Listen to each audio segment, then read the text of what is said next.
avec Kamel Chérif. C'est Kamel, bonjour. Bonjour Sler. Comment allez-vous? Ça va très bien. Très bien. Chaudement. Je vous laisse le soin de continuer avec cette chaleur. Le même triste constat s'impose. Le monde est perturbé. Il faut faire face à un nombre incalculable de défis.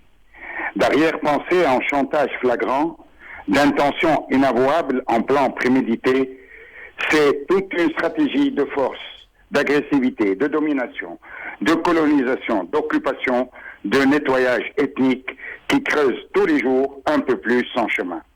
Peu de fois on a entendu les mots trêve, cessez-le-feu, accord à propos de ce qui se passe à Gaza, où la population civile qui se rétrécit à cause de nombre quotidien de tués n'en finit pas de payer le prix lourd. Tout est accablant. Et ce qui est révoltant, c'est que tous les appels à la paix restent inaudibles sous le bruit des bombes, des drones et des missiles. Que les pays qui se disent libres et qui veulent instaurer la paix pour libérer leur conscience et avoir la paix cessent de réagir timidement, permettant ainsi aux apôtres de la force de donner librement cours à leurs démesures. Comment croire aux négociations de paix quand Israël bombarde quotidiennement et systématiquement Gaza?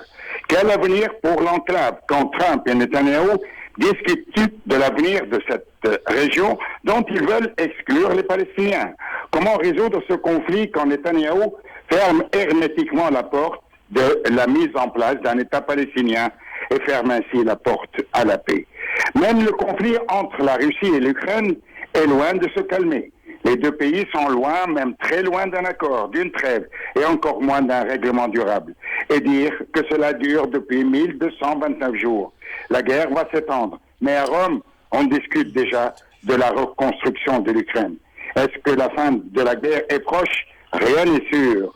Avec cet été caniculaire, on pensait que l'énergie guerrière allait diminuer, que l'espoir allait renaître, que les esprits allaient se calmer. Rien.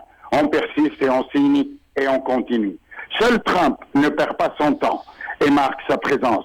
Qui l'eût cru? Le voilà qui s'intéresse subitement aux minerais de plusieurs États africains qu'il courtise avec élégance. Alors, pour ceux qui lui tiennent tête, il brandit la menace des droits de douane. Le retour en force de Trump est venu donner un brûlant regain d'actualité que le commun des mortels suit sans aucun espoir de voir ses va-t-en-guerre ranger leurs armes et retrouver la raison. L'histoire n'est pas malheureusement terminée.